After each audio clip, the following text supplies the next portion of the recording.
membalas satu kali teriakan di saat dia melahirkan. Begitu susahnya ibu mengurus kita, meracik banyak peristiwa. Tapi itu hanya awal cerita.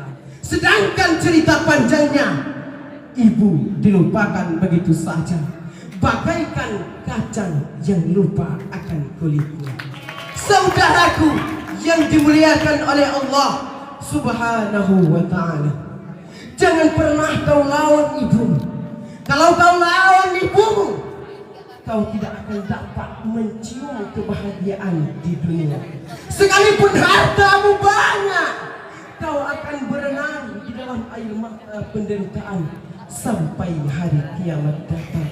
Maka jangan heran kalau ada penzina hidup di dunia tenang, pecandu narkoba hidup di dunia tenang.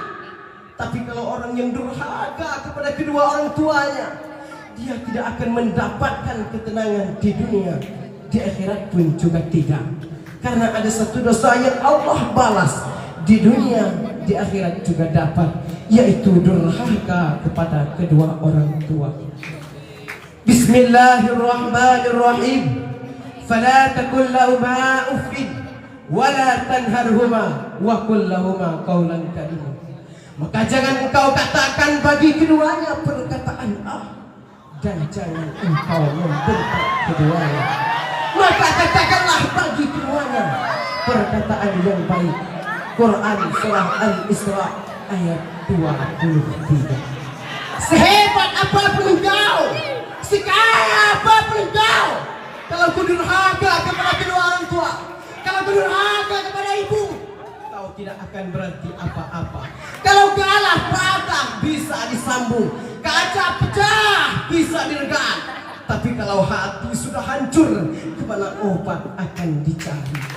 Dimakan seperti kayu yang tersusun paku, pakunya dicabut, bekas tusukannya masih terasa. Begitu juga dengan hati ibumu yang kau lukai, kau rega sepucuk pengharapannya, kau patahkan semangatnya, kau minta maaf, maafmu diterima, tapi sakitnya masih terasa. Hadirin yang Allah muliakan, Dewan Hakim yang adil dan bijaksana, ibu adalah segala-galanya. Kalau kau punya ibu, sesungguhnya Allah titipkan tiket masuk surga. Hargai selagi masih ada, karena yang tumbuh kembali rasanya tidak akan sama. Karena kalau dia sudah tiada nanti, tempat yang biasa dia duduk dulu, kau duduk di sana, belum tentu hilang rasa rindu. Karena kalau dia sudah tiada nanti, tempat yang biasa dia tidur dulu, kau tidur di sana, kau cium alas tidurnya, belum tentu hilang rasa rindunya. Mumpung ia masih ada sekarang, datang kepadanya, cium tangannya, peluk tubuhnya.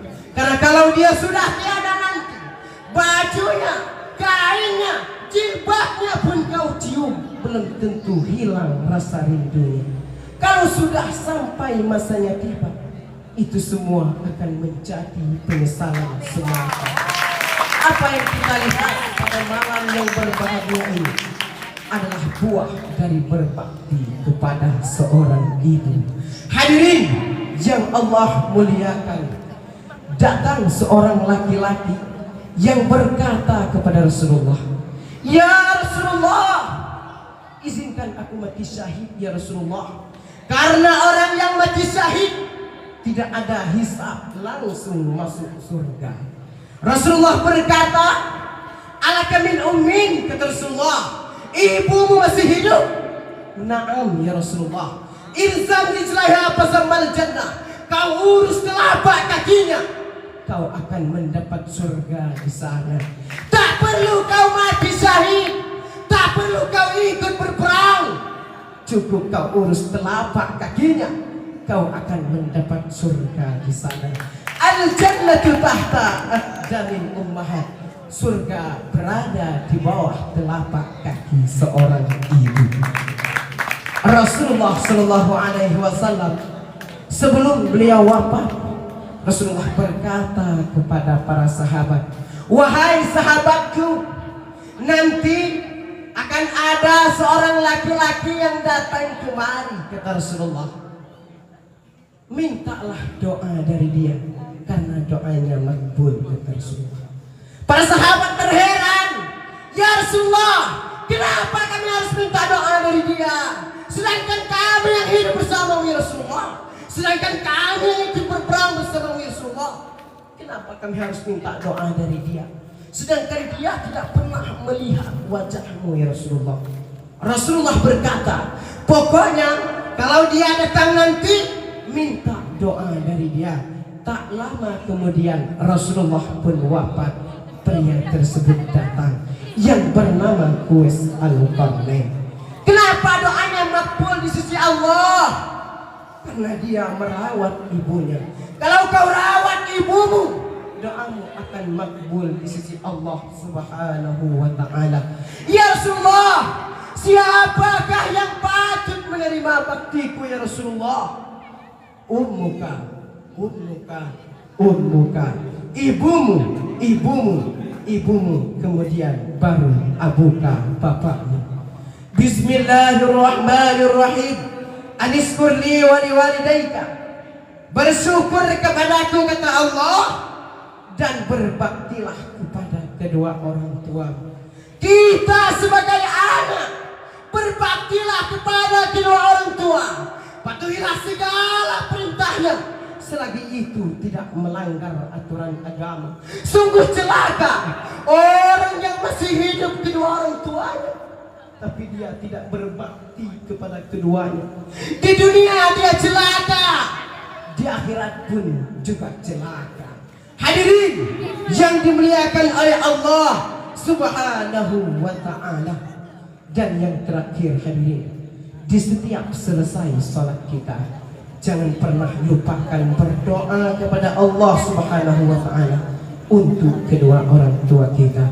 Allahumma ghfirli wa liwalidayya warhamhuma kama rabbayani shaghira.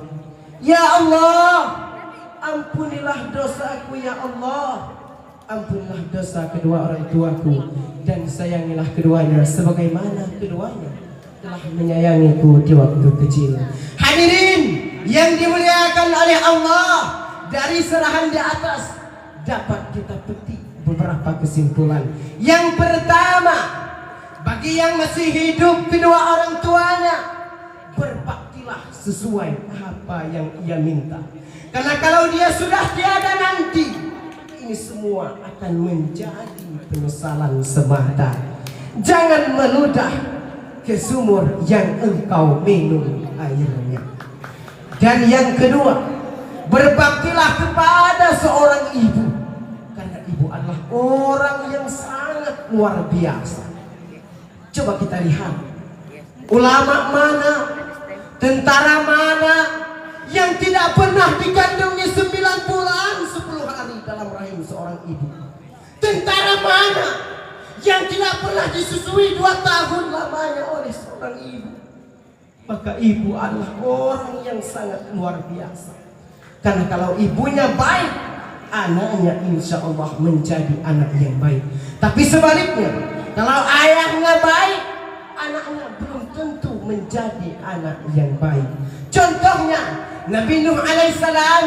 Nabi Nuh mempunyai anak yang tidak baik. Kenapa hadirin? Karena istri Nabi Nuh bukan perempuan yang baik. Tapi sebaliknya, Nabi Ibrahim alaihissalam, Nabi Ibrahim mempunyai ayah yang tidak baik, tapi Nabi Ibrahim mempunyai ibu yang sangat baik.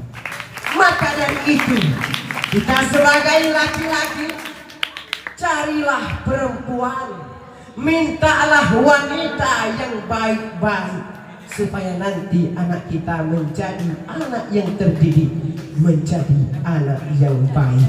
Hadirin yang dimuliakan oleh Allah Subhanahu wa ta'ala, hanya inilah yang dapat kami sampaikan. Wabillahi taufiq wal hidayah, waridha wal hidayah. Wassalamu alaikum warahmatullahi wabarakatuh.